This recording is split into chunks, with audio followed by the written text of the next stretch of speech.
And good evening, everybody. Welcome to the first Monday podcast of 2023 on the 1st January 2nd of 2023. I'm sure there's a few more throughout the years. I think there's one in May. We have not had a good day today, have we, boys? We have Gally with us and we have Jamie. How are we feeling so far about the game today, Gally? Yeah, this was a rough one. I got to be honest with you. I didn't think coming off Friday's performance, I would be more disappointed. And I feel in some ways, I think when you have the result, you have to take that into account as well. So back to back, just poor performances from the lads. And it's not the way we need to be starting 2023 off. That's for sure. Yeah, Jamie, what did you think of it overall? Always good to see your faces, lads. Get this therapy session on their way. It was. It's one to take on the chin. A stark reminder that we're not firing on all cylinders.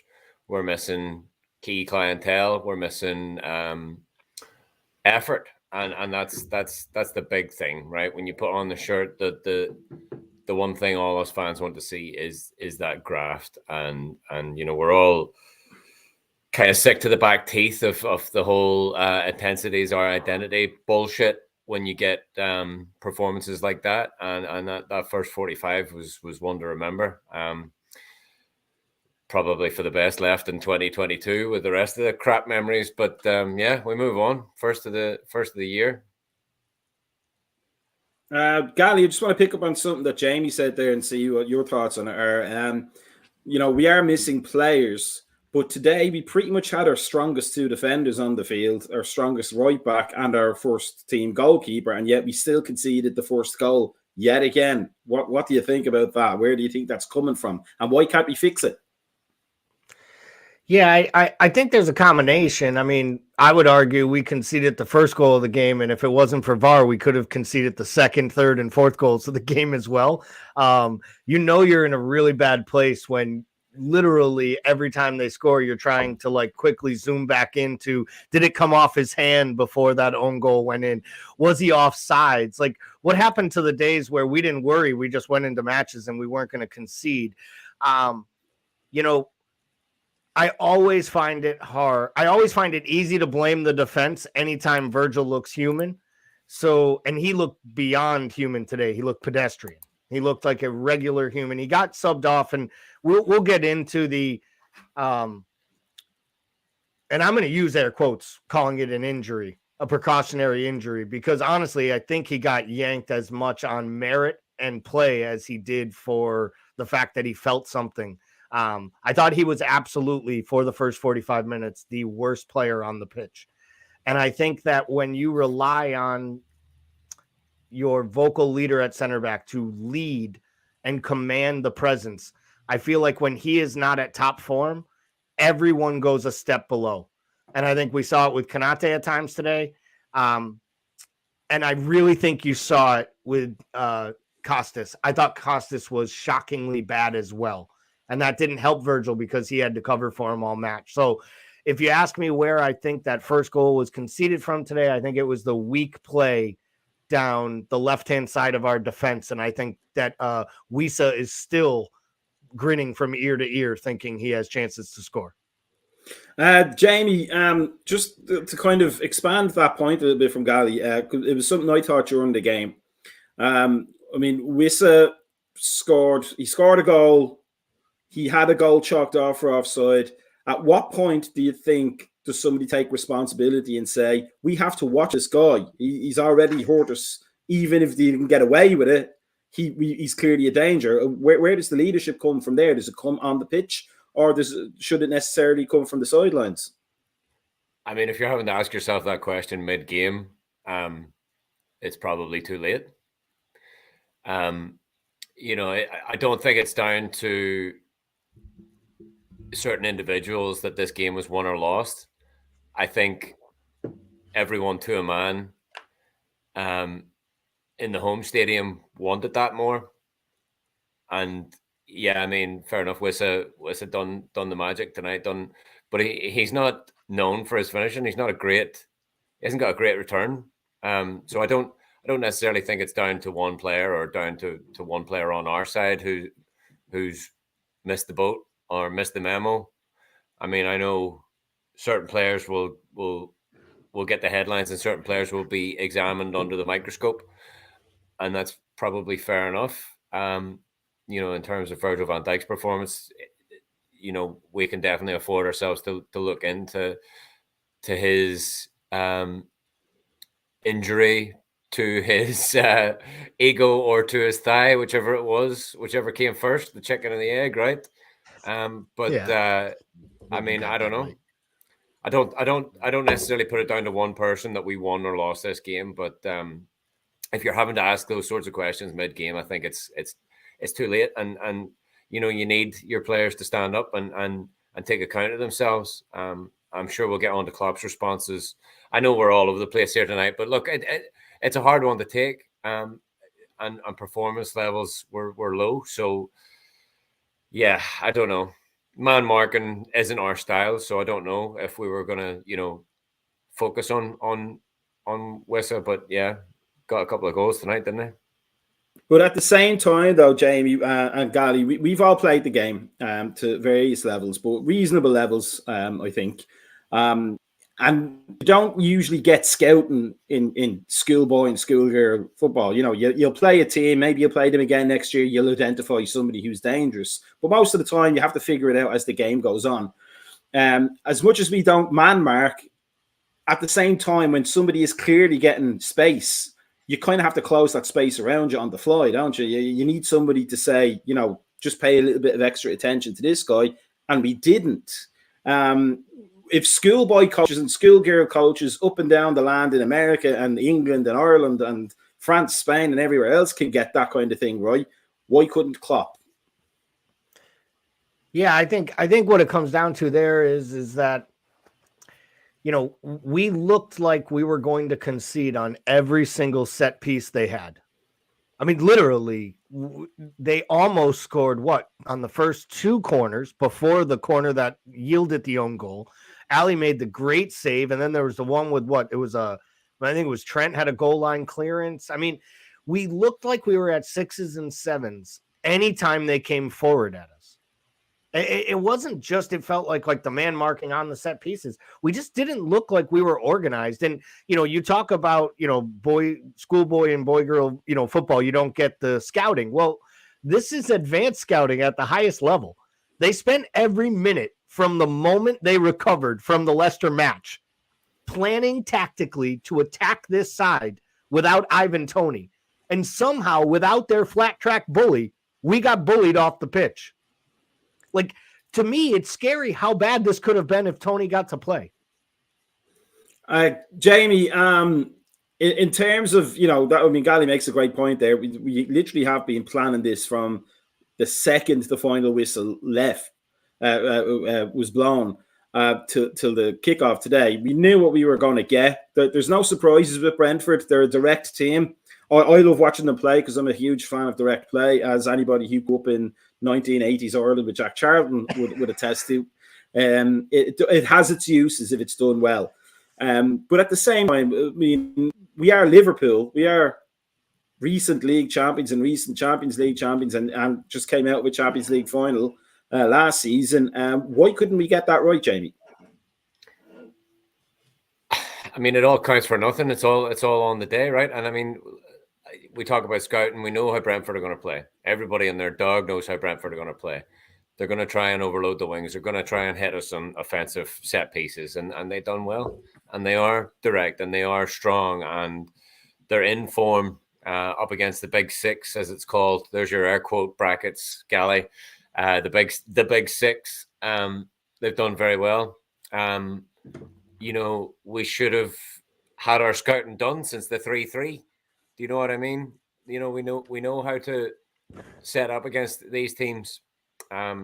So, I mean, a certain amount of credit has to go to them. And then, then we have to lick our wounds and see exactly where we let them slip round the back, because Trent had 3 guys to mark at all times. Likewise, the midfield was non-existent. I read earlier that You speak about the title winning season. Ali's already saved as many saves as he had in the 1920 season today. I think it's 50, 58 or something like that. Like he has no defense in front of him, and he's got no midfield in front of them. There's no cover. When players are just waltzing through the midfield three and the back four, it's shocking. So yes, we can say that we're recent Premier League winners and all the rest, but all that counts for naught on the day. When you're up against the team that wants it more, a team that isn't afraid to stand up and take one on the chin. It's a difficult pill to swallow today, isn't it? Like, that's it. Gally, as much as we're talking about the scouting for this game, the script for today's match we've seen before this season already, haven't we? We've seen it several times, in fact, and it doesn't seem like we're plugging the gaps effectively. Do you have any opinions on that might be? I mean, to be totally honest, I've been a broken record on this topic, right? I was calling for recruitment in the summertime. I was calling it a failure by this club. I didn't blame Klopp. I didn't blame the transfer committee. I was saying by not strengthening the midfield, they were in turn basically waving a white flag at this season, because I felt coming off of last year and I was critical of this side coming down the stretch of last campaign. The way we finished, I mean, we really we tugged everything right across the line to hang on to City. We looked like a side that was completely out of gas in the Champions League final. And to start this campaign, it felt like a team that had lost a little bit of its mojo. And I love the kids, but I'll be honest, when I saw first match of the season, opening day, and Harvey Elliott was starting as one of the three in the midfield three of a team that was supposed to go chase down City for the highest honors, I thought we were in trouble. And he's had some really bright performances. And I think if Harvey Elliott is your fifth or sixth midfielder on your depth chart, you are doing something special. And he'll get bedded in and he'll give you lots. But I think asking that guy to start match in and match out since August was something criminal of this club to do. It was too much to put on him. And honestly, we've seen it weaken players all around him. Our center backs look weaker. Fab look weaker next to him. Trent looks weaker with him in front of him. And Mo looks different with him behind him. And I do think that's because we didn't buy an adult ready-made midfielder and we're playing a makeshift number 10 in a number 8 role. I don't think physically he's ready to do it, and I think it impacts everyone. And I think mentally and for the long run, it could impact him the worst out of anyone, which is what I hate the most out of it. And we saw it today, by the way. Sorry, we saw it today. It's a good point, but I want to add on to that and keep that point expand a little bit. Look at the average positions today. Okay, so what you say is almost correct. We can see there that Mo, Harvey Elliott, and Trent are pretty much in the same position, which if you're Brentford's back five, that's probably one of the easiest things you're ever going to get to defend this season. But at the other hand, the gaps between Elliott, Fabinho, and Thiago, who's almost sitting on top of Costas, it really is a dysfunctional midfield, isn't it? It's almost like nobody has a role to play, so they're all kind of trying to figure out where to be. And then you can also see that Nunes is almost playing the Bobby Firmino role. He's dropped right back in instead of being the figurehead for the attack. A couple of things on it. So, number one, are we playing too far apart in the midfield? And is that a function of who's in there? And number two, is the Thiago experiment dead? Because he does need to impact games when it's a team that has like a good solid block of defending. Jamie. What was the first one again there? No, the Thiago experiment isn't dead. Let's just get that one out of the way. Why do you not think so? It's very easy to put it on Thiago. I would equally argue that the Fabinho experiment has come to an end. If we're going to start leveling the ends of careers, I would, maybe Fabinho should be talked about before Thiago's. But just to clarify, I'm not talking about the ends of careers. What I'm saying is that Thiago, we talked about this before, I think, on Thursday. Thiago has a certain style of opponent where he's incredibly effective because they're pushing on him and he can play those first-time curved passes over the backs of defenders. But against these blocked defenses, it's almost like the Coutinho thing. You kind of expect that creative player to create the chances. And I believe, if I remember correctly, at the end of the first half, we had one shot on target, and it was the fullback, I think. It was Costas. My point there is, a creative player can only operate really at full tilt when you've got other bodies doing the hard, gritty work for him. And I don't think he had that today. So, that's kind of where I'm at with, Fab didn't really do anything there to protect him. You take a look at the position and there, you would imagine that if that was Henderson, he would be dropping back a bit more to cover for Trent there. And what was the first part of the question again? You got me? The spacing of the players. I think some of this Discord channel lamented that we haven't gone back to the 4-4-2 and that we're playing more open in the midfield. And is that a function of who's in there? As you say, Henderson in there closes a lot of gaps. That's definitely where I'm sitting. If you're going to have the likes of Harvey Elliott and Thiago on the pitch at the same time, you need your workhorse to be performing better. And Fab just hasn't been at the races at all this season. It's very difficult to let the creative juices flow when your midfield can be bypassed in a quick run or an easy pass. That's where I sit anyway. Gally, what do you think of it? I do think that they've spread too far apart. I think we also, to your point about Thiago, I'm not going to say the experiment is over. I will say this. He was brought in to enhance what Genie did to the side, right? He was Genie's replacement. He was a year too late, but he was Genie's replacement. That has not worked because they didn't replace Genie. And they thought they could get around replacing him by bringing in a player like Thiago, playing Curtis Jones more, who's never fit, but everyone tells me he's always available. And even when he does, he really ceases to light the world on fire. The thing I have with Thiago is let's be honest, this is the biggest issue no one wants to talk about all the time. And it's why we're going to go spend $150 million on Bellingham if we can. Keita was bought to play the role that Jude Bellingham is supposed to come in and do. When we bought Naby Keita, if he lived up to the hype we thought when we got the Bundesliga Player of the Year, right? We thought we were getting a box-to-box midfielder that was going to play on the opposite side of Henderson and do a job. Now, where I'm frustrated is today screamed for a Keita start. This is the type of team Keita excels against a Brentford, against the side that sits back, against the side that plays direct at you. Yet Klopp's got him sitting on the bench to trot Thiago out there for a third time in a week, which can't be good for the old man's legs. He's already run Henderson into the ground, and I feel a Thiago and Elliott midfield is always unbalanced. And I really felt and Keita might be done. He might be gone. But he's still on the roster, and for 2 matches in a row, it's been when Keita has been instituted into the midfield that it started to look better, and we've started to drive forward. And I just feel like this is the one thing. We're going to get to Klopp, right, and his man management later on. But this is one of the things I do feel like we've started to see rear its ugly head a little bit, is that he kind of wrote Keita off clearly at the end of the summer for whatever reason, and maybe he had right to do it. But then you got to go out and buy a player, whether you love him or not.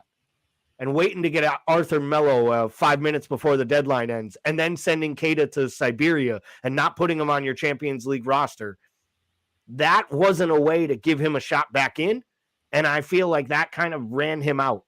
And I got to watch Ox start 3 times on the wing while Naby Keita's sitting 11th on the bench. This is where I'm starting to struggle, because it's easy, right, to give passes when you're winning every match and the teeth are at the podium. It's a lot harder to stomach it when you're listening to the post-match presser and we're blaming the opponent for outplaying us. And that's what Jurgen Klopp did today. He blamed the opponent for being more prepared, a better side, and being ready for the match. It's kind of embarrassing, to be honest. James, that's also a good point about Ox. So Thiago is, I mean, he's in the twilight of his career, so to speak, age-wise at least. Ox is Ox. I actually can't remember how old he is, but he just seems like he's 40 years old with the way his body breaks down constantly. I think I'd have more robustness, and I'm made of marshmallow. And then we had, as we saw in the picture, we had in the graphic, we had Harvey Elliott essentially playing Mo's role as a right winger, pardon me, along with Trent Alexander-Arnold. Did we shoot ourselves in the foot by not even getting an athletic workhorse, like almost a Wilfred Ndidi type, who's not necessarily the most skillful player, but will give you the work rate, or Dewsbury Hall for Leicester, actually, now remind, because he's actually a better example, who doesn't really have the ball skills, but will run and run and run. And to at least, if he turn out a starter, will give Fabinho some rest. Because right now it's Fabinho, Milner, or Henderson for that defensive midfield role, isn't it? It's essentially three old guys. How do we solve that, or do we? Does that get left up to somebody else to put that question out there? I mean, at this stage, I'd much rather see Bakic out there than trotting Fab out there again. I know Gally has his issue with the kids, but the way that young fella conducts himself when he gets out onto the pitch, he's afraid of no man and throws himself into tackles. And I know we've all got our reservations about Harvey's physicality, but Bakic has shown none of that and shown up for it and shown a lot of proficiency in the middle of the park. So I don't know. I mean, you're absolutely right. We do need a workhorse to be brought in immediately this week, if at all possible. But yeah, I mean, Dewsbury Hall, we've seen it. We played Leicester. He walked right through us. We need somebody who's going to stand up to the rigors of Liverpool Football Club, like we said on the Thursday night. You know, like you need somebody who's going to have that mentality first of all, but the endurance in their body. You know, whether we like it or not, James Milner is there and could probably do a better job than Fabinho did today, and has been looking to be doing. You know, it's very difficult to take. You know, when you see and you know that these players have it in them, and it just seems to be evading them. You know. Gally, just because I know you're always interested in the financial side and the transfers, etc. It seems to me that water carrier, that you know, the just the pure athlete that's there to break up the play, that seems almost like the cheapest and easiest transfer to go out and get, doesn't it? Yeah, I mean, I think there are guys out there to be had. Now, we get into this all the time of who is actually available, right? And then we get into the prices, because you can say all the names you want out there. Everyone would like to get Bellingham in. Everyone would like to get Amrabat in. You know, other than the Irish guys on this podcast, some guys would like to see Declan Rice come in. I'm joking, gentlemen. But there are lots of players out there that people would like to see, right? But they're not available. They're not available now. Amrabat might be, but they keep saying that they're trying very hard to give him a new deal and re-up him. You know, do you stump up for an Ndidi? Do you try to sign a Idrissa Gueye type talent? I know we're not signing an Everton player, but I'm talking a player of that ilk, someone who just comes in and breaks up play and honestly does a job that I don't think will allow Keita to do, and that I don't think Harvey Elliott's ready to do. And here's the thing. I'm not saying that the Bašić kid isn't there, because he comes in and he scores the great goal, right, the other day, and he gets the winner. It was the tackle that caught my eye before the goal. No, it was great. You know what caught my eye? He gets a sub the next match, and Klopp is literally F-bombing him off the pitch for a mistake that almost led to a goal. And I think he's just too green to be put in a position.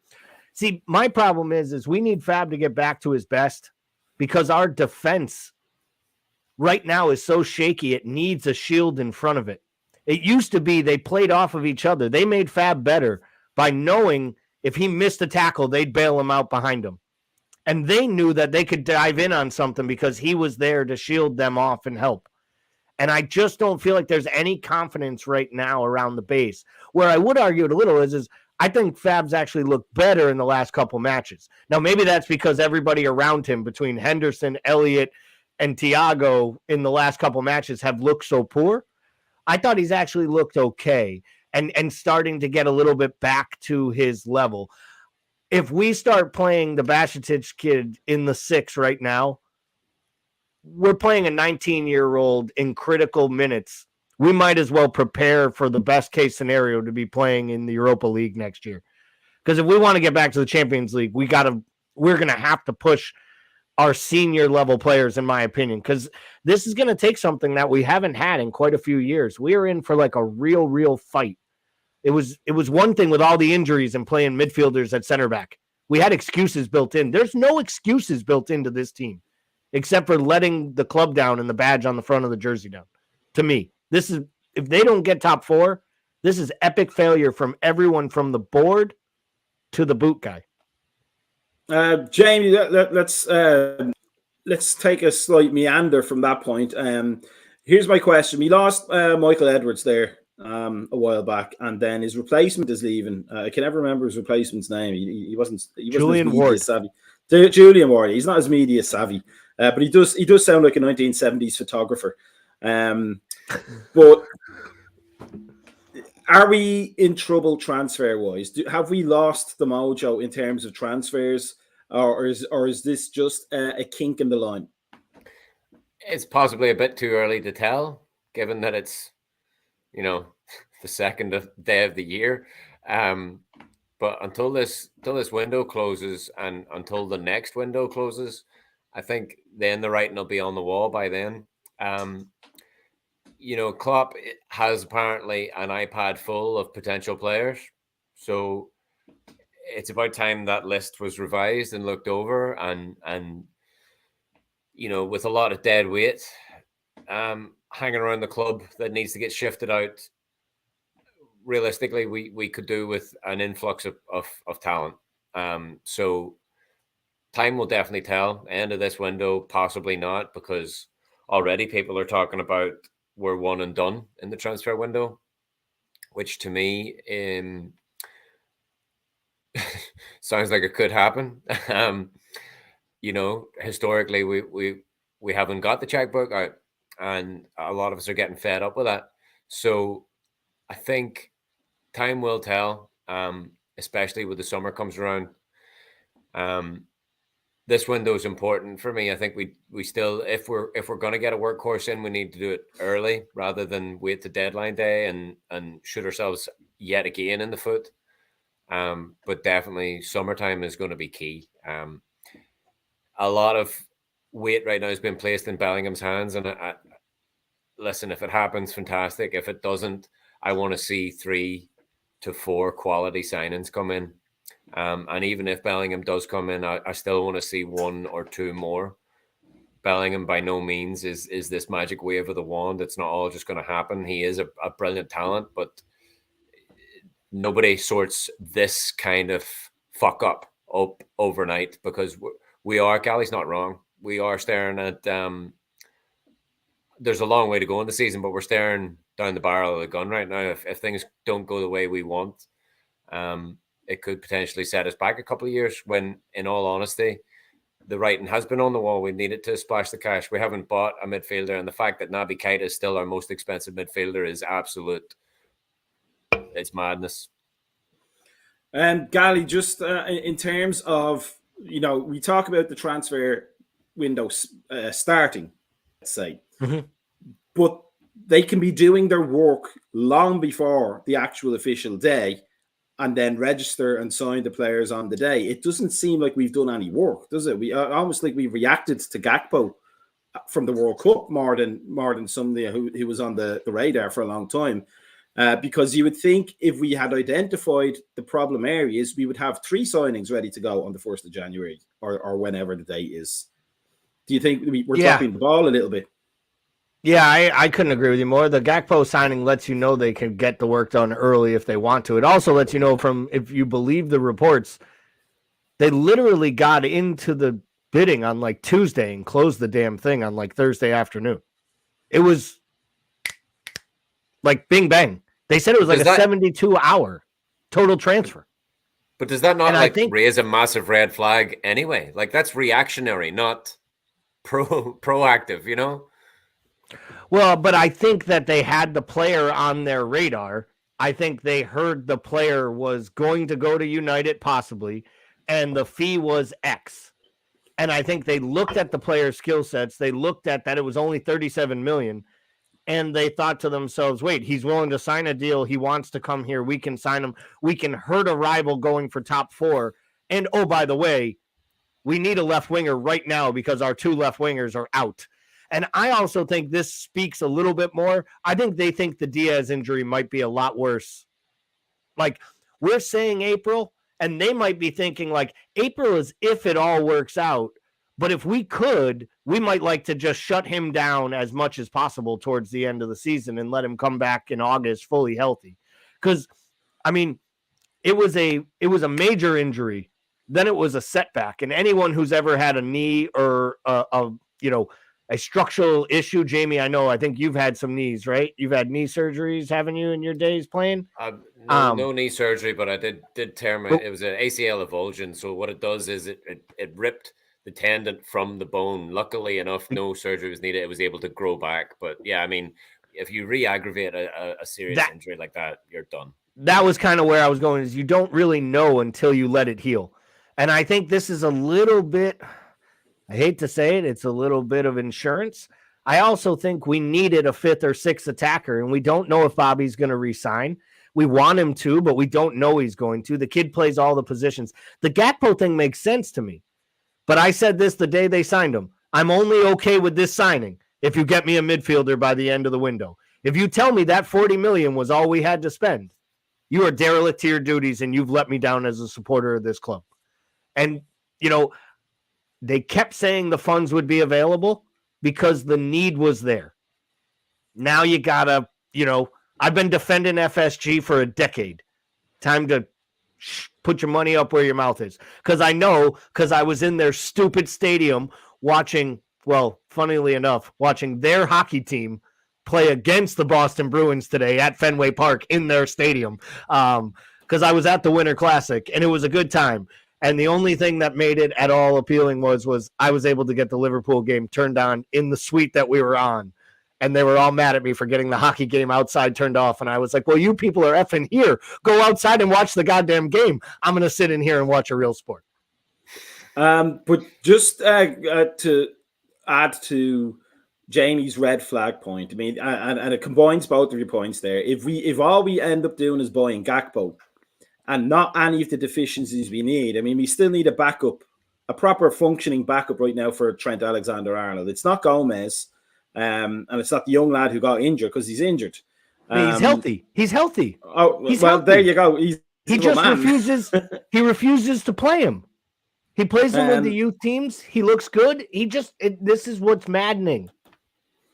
But what my point is that we don't seem to have an awful lot of look aheadness to coin a phrase. We know. I mean, the average drunk guy in the pub knows where Liverpool's deficiencies are. Does it beg the question that either the club doesn't see it or the club sees it and there's either no money to do anything about it or the new transfer people are not good enough to get the job done? Jamie, what do you think? It's crazy. It's crazy to think that a club like Liverpool haven't got the finances, the balls, the gumption to go out and get these signings over the line on the first of every window. There's been a lot of it recently, a whole slew. Like a lot of our signings seem to be reactionary, and everybody seems to say, "Oh, well, if you play well against Liverpool, chances are you're going to get signed." Darwin, Mane. There's a whole bunch of them.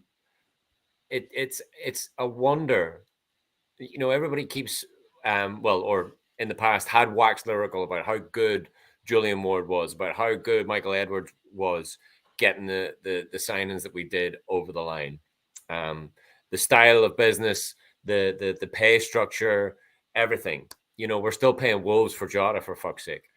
You know, I don't know. The answer is we need whatever it is.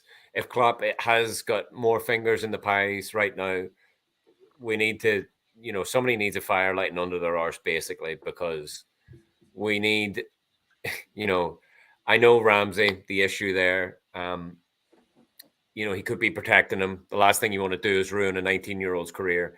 We Unless still it's Luke need Shaw. back, unless it's Luke Shaw. We still Should have need ruined his career a backup. long time ago. We still need backup on the right wing for Mo. We still need a CDM. We still need to replace Genie. You know, there's a whole bunch of things here that we're going to be doing, and especially with all this dead weight that we should be shifting along any day now. If not in the summer, your Nabbies, your Oxes, blah blah blah. We really need to get the finger out, and if it is true that Klopp has this iPad full of potential signings, well, like I said before, it's about time that we sifted through that iPad and started seeing who's available, who wants to come, how much they are, and how hungry they are, because we've got a job in our hands, and we need them in before deadline day. Gally, just to take another little detour again with what Jamie said there. If it's a case that Klopp has more involvement in the transfers than he had before, say, and if he does have this iPad, which let's be honest, everybody who plays Championship Manager, Football Manager, or whatever, or FIFA, has an iPad full of players, or fantasy. Well, it doesn't really matter. In this day of data and information, everybody can find the obscurest players somewhere, because there's a rating or a ranking or a scouting report that you can pay into, like Y Scout or whatever, where you can find it. There's no special credit for having an iPad full of players. But regardless of all that, let's not forget, Klopp's a European manager. He should know a wealth of talent in Germany, in, you know, all that. Sorry, but go ahead. But what my point was going to be is he's never had that kind of power before in transfers, has right? Because at Dortmund he had Zorc, and here he had Edwards, and before that, who was before Edwards? It was the chairman, wasn't it? You'll know when you say it, yeah. But he'd never had that kind of power before, and we can joke about it all the time about you know, our dearly beloved Brendan Rodgers, but he's clearly somebody who should not be let anywhere near transfer and just restrict his duties to the coaching field, because that's where his strength is. Are we seeing maybe that Klopp and his apparent new power in the transfer business is probably not the best combination for us? Yeah, I've never been a big fan of the manager that has full carte blanche and total say in any sport, by the way, whether it's NFL football. I think you just, it is hard to do 5 different jobs at a world-class level when you're asked to do them at such a high level. And I think managing Liverpool Football Club and everything that comes with it, from the press responsibilities to the media, to the players, to the man management, I think that takes enough skill sets out of one person that, you know, picking the groceries and shopping for them and making the meal and then putting it out on the plate and serving it might be too much when you're also asked to then clean up the canteen and get ready for tomorrow's breakfast, right? Like, it just seems like it might be too much. Should he have a say in these things? Yes. Should there maybe have been a more comfortable balance than there might have been 2 or 3 years ago, where it was like, we will give you these types of players and you will work with those players? And yes, I wish that we could just slam dunk, hit home runs, and just find these world-class talents and pick them out of, you know, the Bundesliga and pick them out of Serie A, pick them out of the championship. But nobody was clamoring when Jurgen Klopp and the transfer committee signed Andy Robertson. I remember we were getting a kid from, you know, that just got Hull relegated, and he's going to be our left back. I remember people being like, well, he's just Alberto Moreno's backup. You know, no one was so high on Genie when he came in, and he was just, you know, a relegated midfielder at Newcastle. I think some of that comes with it too, is that these players have been made to become great signings, some of which done by the transfer committee. Klopp had his fingerprints on those players, right? He liked these players. Well, he also talked about how Mamadou Sakho was going to be captain of the club someday, and then sent him home on the next American trip for acting like a moron. And I just feel like he's so hot and cold at times with players. Yet he's allowed, to Jamie's point, he's allowed all this dead weight to hang out. And I know I've said it on this podcast before. That's the difference between Klopp and Pep. Pep is maniacal with his roster. He's constantly fighting to bring in new players and more competition.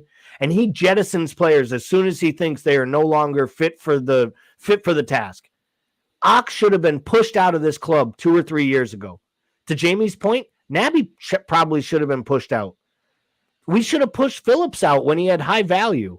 But for whatever reason, it's always with Klopp. If you want to be here, there's a spot for you until your contract runs out. And then we lose players, and as a club that has to sell to buy. In some ways, I question whether or not Jurgen Klopp's man management style hasn't hindered us buying more players, because he's made it comfortable for players sitting on the fringes to just collect a big paycheck, when other managers have you training with the reserves and pushing you out to go find another club and also bringing in fees. And I think we've really lost in selling the last 2 or 3 windows. And I think it's hurt us in buying. And I think Klopp, in my opinion, doesn't get enough shtick for that, while we're giving him more power in the buying. He probably needed more power in getting people out the club. Jamie, let me just address that there. I think that's a great point, and I think it's very matter of fact and very black and white, and it doesn't allow for the romanticism that Klopp has. And I know romantics don't win you medals and all the rest of it, but Pep is very maniacal, very, very like that. And look, we can talk about budget and all the rest, but what I will say is, if we didn't have somebody like Klopp, we wouldn't have those Divock Origi moments. We wouldn't have those Shaqiri moments. We wouldn't have those bit part players, I don't think. He definitely can be called into question for holding on to these players. But, I mean, it's a difficult one, isn't it? I think I would rather have, it's easy to say, but a combination of the both. You would have the money to hire and fire at will, but hang on to your James Milners and your Oxes just in case. I mean, it's mad how difficult it is, but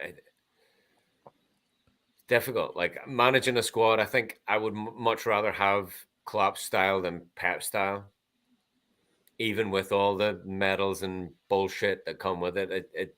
His style seems to be, it's the Klopp hug style, But Jamie, we frequently on the Thursday podcast, we get we reminisce about the past a lot, and we reference the past. One accusation that was always leveled at Bill Shankly was that he was too attached to his players. He was too emotional and too romantic with them. That the 65 team that won in the cup, he would not get rid of them for love nor money because they won the FA Cup with them. Klopp seems to have a lot of that about him, doesn't he, Jamie? It's almost like I will say that my judgment of Pep Guardiola is that Pep Guardiola is a minor sociopath, and I mean that in the strict medical clinical terms of it, in that he doesn't really empathize with other people's feelings when he makes a decision. It's literally what's going to be good for Pep, which is to win. Whereas Klopp seems to, I know he's talked before about his Christian faith, just to kind of put a little twist on it, but he does seem to empathize a lot with players, doesn't he? And that's almost part of the criticism, is that he wants Ox to have the good season. He wants Naby to turn it around. He wants Elliott to be the match winner at 19, 20 years of age. And it's a nice kind of way to be in society and in general, but it isn't an effective way to be in terms of winning, is it? And we've seen that before, because Paisley was ruthless and won more than Bill Shankly in less time. So is it something that we're just going to have to accept with Klopp, that he is a romantic and he is going to make decisions that are based on emotion rather than logic? Look, we all love a hopeless romantic, don't we? That's that's my shtick, and I'm sticking to it.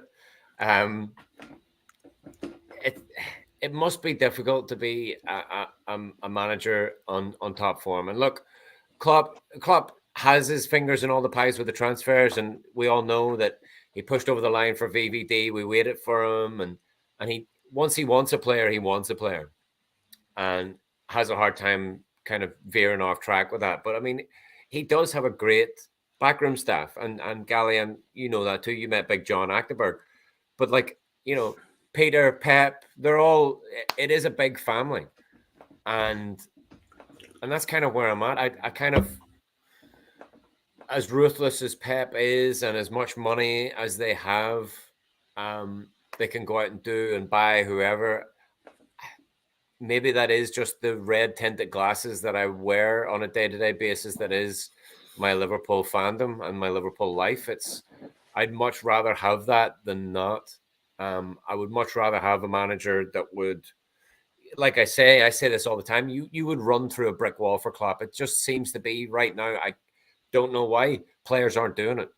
And we need to get back to that sort of gung-ho mentality where you will live and die in those 90 minutes for your manager. And I think what happens is Klopp is emotionally invested in the club, and I love that. Like, he puts out the 11, and we can talk about the 11 that was put out today. And he puts out that 11, and he wants them to do the job. I think he believes they can do the job. But when they don't, you know, he gets a lot of grief for not reaming them out in the post-match presser and things like that. And I think it doesn't do anybody good. And that boils down to, Klopp can do and say what he wants in front of the press. Behind closed doors is a different thing. And I think he will be slating these players. And look, you don't have to be an idiot to play football. None of these guys are under any illusions. They know they played shit. They're not coming off that pitch thinking, oh, I done all right there. You know, Costa Simikas, Fabinho, you know, all these players who are under the gun, they're under no illusions. And no matter how much of a hopeless romantic Klopp is, he will have went into that dressing room at halftime, and he will have went into that dressing room at full time and told them exactly what he thinks. You know, there's a right way and a wrong way to do things, and the classic Klopp hug, like he's not going in there and saying, all right, lads, well done, we'll get him again next week. You know, there will be a bit of grief given tonight, and I think we just need to get back to having a bit of a spine, because we're missing it. We're missing that graft. We're missing that hard work. Galio, here's my take on what Jamie said. Jamie can chime in as well if he wants that. I think he's right that he probably does, you know, give the boys the business if they don't play well. You know, behind closed doors, of course, you could probably put your tumbler up to the wall and the dressing rooms after a game and hear it. But on the other hand, James Milner said in an interview, I believe it was this week, that after we lost the Champions League, I think it was no, it was the Europa League podcast. It was the podcast, and it was the Europa League. Yeah, that's right. It was the Europa League final the first year. And what he said was that Klopp wanted them to party, to forget about the result, and, you know, we play 100%, we party 100%. And it seems to me that in light of what Jamie just said there, it's quite possible that as much as he F's and blinds at them for a poor performance, he then puts his arm around them and tells them it's all going to be okay to keep trying, which is a good way to be in general. And it is usually motivational. But if you get that year after year, if you're a long-term person, eventually, at some point you're going to say, it doesn't really matter what I'm going to do. He's going to tell me I'm great anyway. So we'll just do the bare minimum. Even if it's a subconscious thing, I'm going to do the bare minimum because he's going to tell me I'm great anyway because he doesn't want to upset me. Do you think that's a problem? Go ahead, Jamie. You jump in. Europa League final, end of season, last game of the season is a bit different than mid-season and you're in the shit. You know, what I would say to end of season, you can put a full stop at the end of it. There's no more football. Mid-season, those lads need a reaming, and I dare say. Well, that's true. There's no question there, but the idea that go ahead. The point I make, I'm making 2 points. Number one, you can't imagine Alex Ferguson thinking that way. You can't. If he lost the final, his players were hearing about it until the following, you know, whatever their their exit training session is at the next day. But also at the same time, the point I'm making is not that, you know, it was the end of season, but that he didn't see losing as necessarily a bad thing. Like you get the criticism out of the way, but life goes on. Whereas those kind of sociopathic kind of managers and coaches in all sports were like, we're here to win. You didn't win, therefore we have to look at something else. And that's what I'm saying. Is it a flaw? Is it a flaw in Klopp's character? At the end of the season, what good is shouting at your players? What good is shouting at your players at the end of the season? I think in Milner's case, though, Milner was saying Klopp wanted us to sing together as a team, and we were like, "Fuck you, we don't want to sing." Lost. And he was like, "We just lost a final," and he was like, "I know, but I'm the fucking manager, and you'll sing." And they all sang. So it's almost we lost the Champions League final, and they took us out in a bus parade of the city. I think it's to your point though, Jamie, is that's the way that he manages these players. Now, to Maka's point though, I'll share a quick story here. Right when I was in high school, I was on a JV basketball team that was really, really good. Like we went undefeated. We played against kids. We actually played against a kid who went to the NBA. We were one of the only people to ever beat him while he was in high school, and we played a crazy Friday night game, and we were the JV team, and we won by 20 against a team we were supposed to lose to.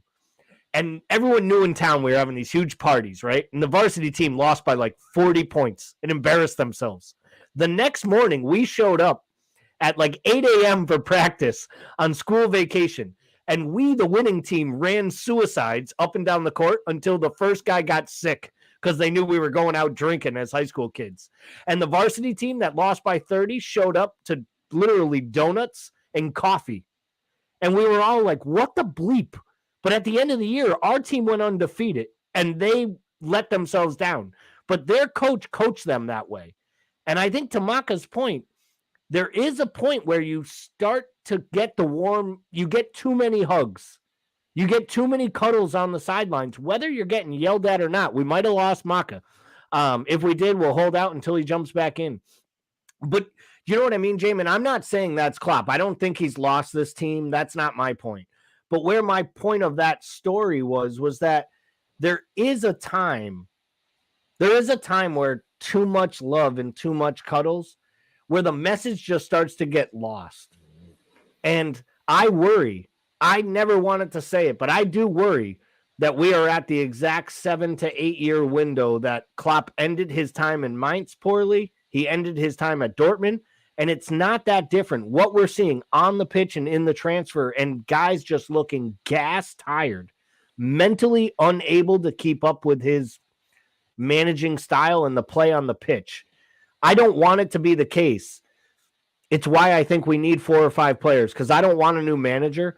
But if you only buy 1 or 2 new players, it probably has to change from the top down, because these guys look absolutely, they look like shells of themselves on the pitch.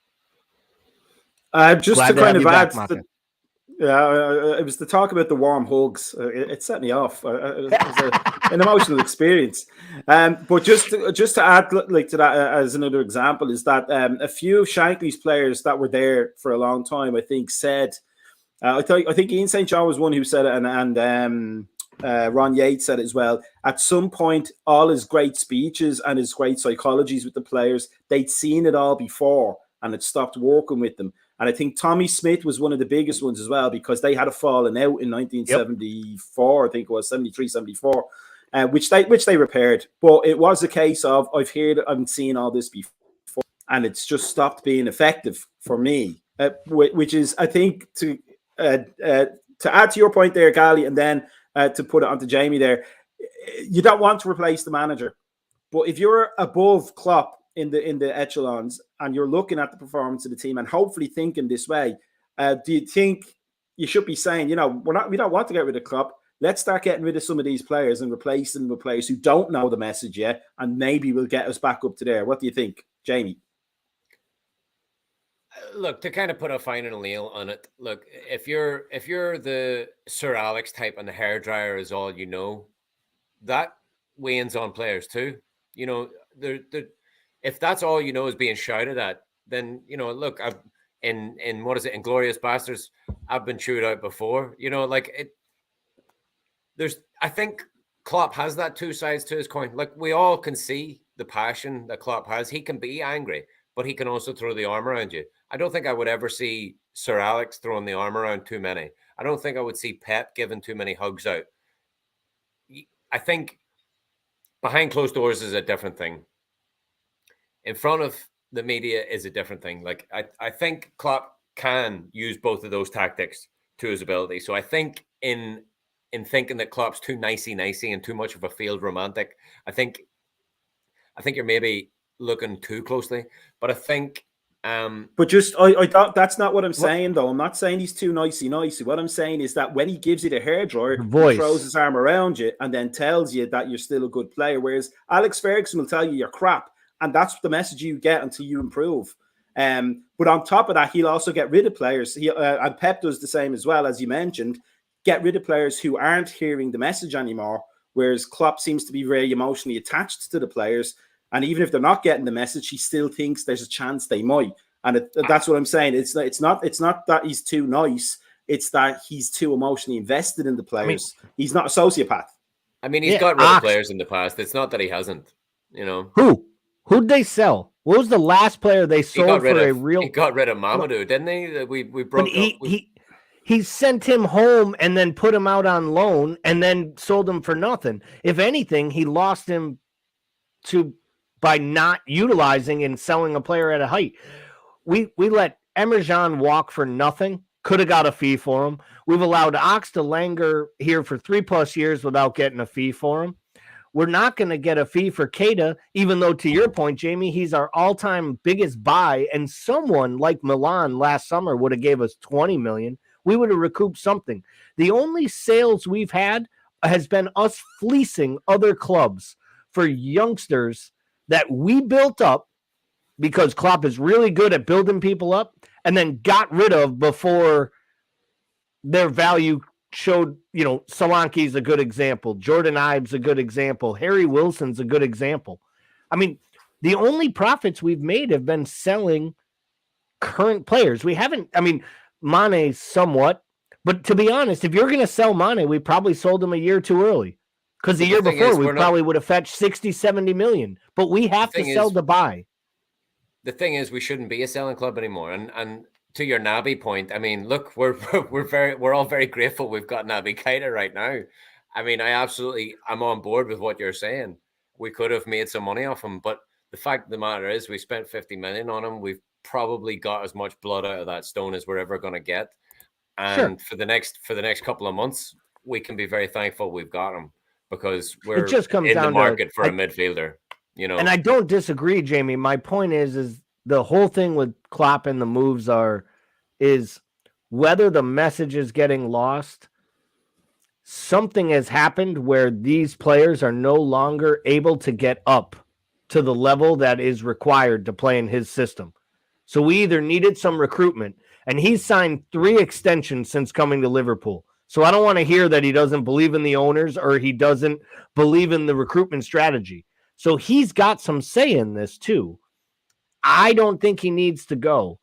I do think that this team needs massive influx of adult footballers to come in and fill gaps, because I think there is a huge gap growing right now between us and City.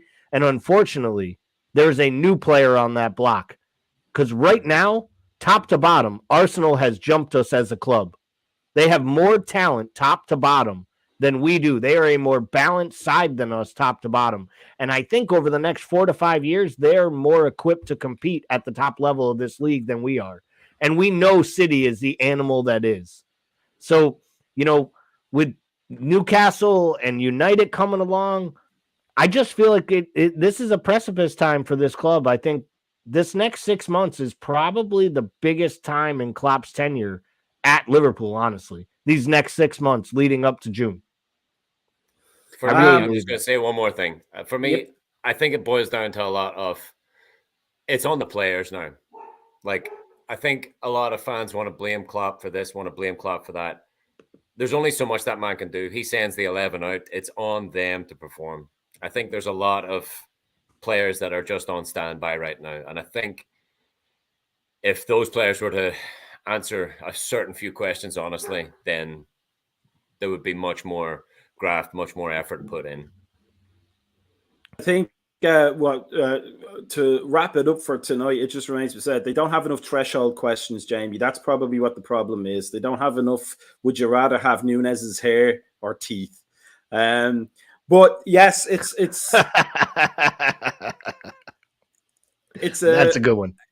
It's a conundrum, and I'm sure something we're going to continue maybe on Thursday for Thursday night show. We've no morning coffees this week, and there's no EPL review show this week. But the fantasy football will be on Thursday. Fantasy Thursday night, we will have the Thursday weekly podcast, 8 p.m. Eastern, and then 9 o'clock right after it, we're going to follow up with a live fantasy review. We'll look at this week and last week's matchups. We're just going to do one fantasy show a week. It's too hard right now to try to get a live fantasy show up and running in between every match week. Heck, we would have had to done it Sunday night because they gave us a whole one day, those bastards. And their servers still didn't work to let me get my transfers in time.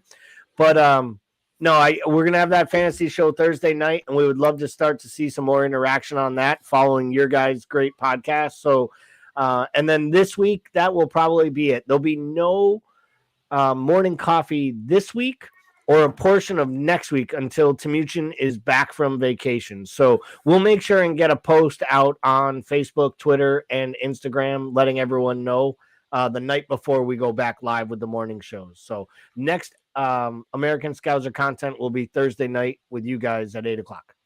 And that just also leaves me to say to make sure everybody likes us and subscribes us on the aforementioned Facebook, Twitter, and Instagram, and listens to us on Spotify as well. Because if you don't, us three will go around to your house and argue. Because that's what we're good at doing. And we won't stop, and we'll be loud, and we'll drink all your tea. But it just reminds me to say, Jamie, great to see you as always. Gally, it's great to see you as always. And let us just keep going forward, Reds. We can discuss till the cows come home, and we can debate and argue and converse and agree. But in the end, we're still Reds, and nobody else is. And that's to their detriment. So have a good night and a fantastic new year, boys, and to everybody else as well. And we will see you at the next American Scouser TV show. Peace out, boys. Happy days, Reds.